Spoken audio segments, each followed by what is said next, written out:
You're walking through the yard and you pause for just a split second before stepping over the garden hose. Or maybe getting out of a low chair requires a noticeable amount of effort. That slight hesitation is incredibly common, but it is a signal. Today, we are going to use a simple 3-movement assessment to identify exactly where your body is losing its foundational strength. You won't need a gym membership or any heavy equipment to test yourself. All you need is floor space, a sturdy chair, or a blank wall at home. The motivation for doing this is straightforward.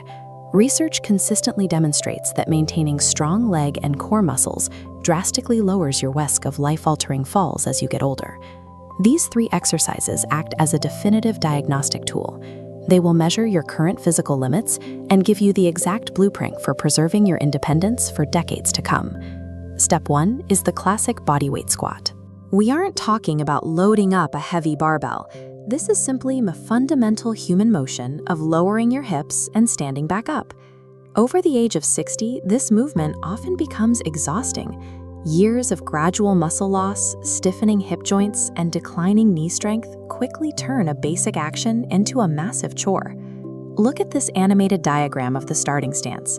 To protect your joints, you must initiate the movement exactly like this, by pushing your hips forward. As you lower yourself, you want to maintain complete, deliberate control while taking a slow, deep breath in. Now, press firmly through your heels and exhale sharply to push yourself back up to a standing position. The primary point of failure here is rushing the movement or trying to bounce out of the bottom position. Remember that control is always more valuable than speed. Your baseline target is 2 to 3 sets of 8 to 12 perfectly controlled repetitions. Mastering this mechanic translates directly to your daily life. It is exactly what allows you to confidently stand up from the dinner table or lean down to lift a heavy box from the garage floor without straining your lower back.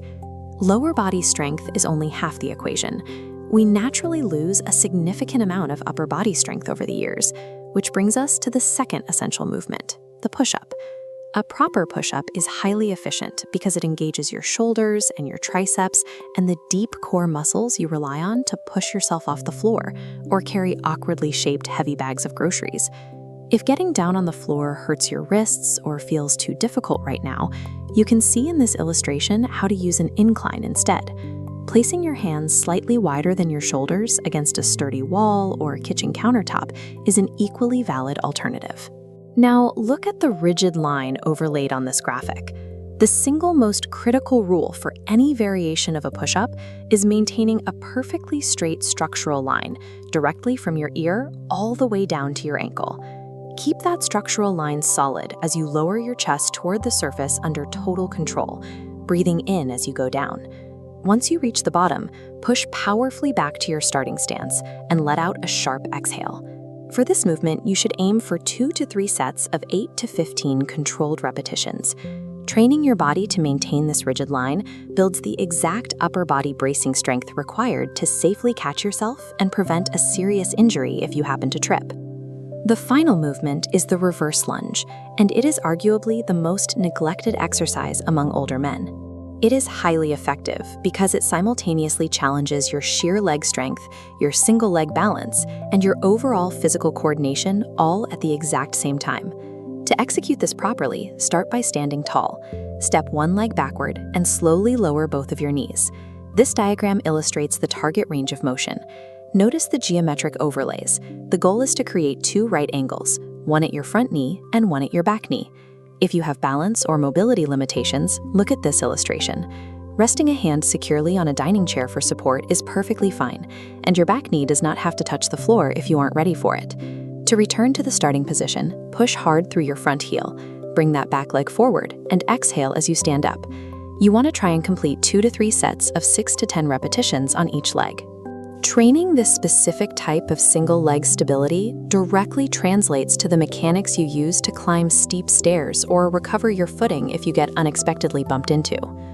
Take a moment to step back from the test and check in with how your body feels after attempting these foundational movements.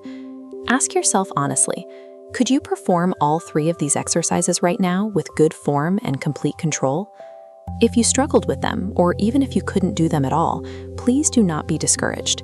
Establishing this baseline is a highly positive step, and with consistent practice, these movements improve at any stage of life. Every single controlled repetition you perform acts as a direct deposit into your long-term mobility and independence. I want to hear about your experience, so drop a comment down below detailing which of these 3 exercises you found the most challenging to perform. And if you found this breakdown useful, hit subscribe.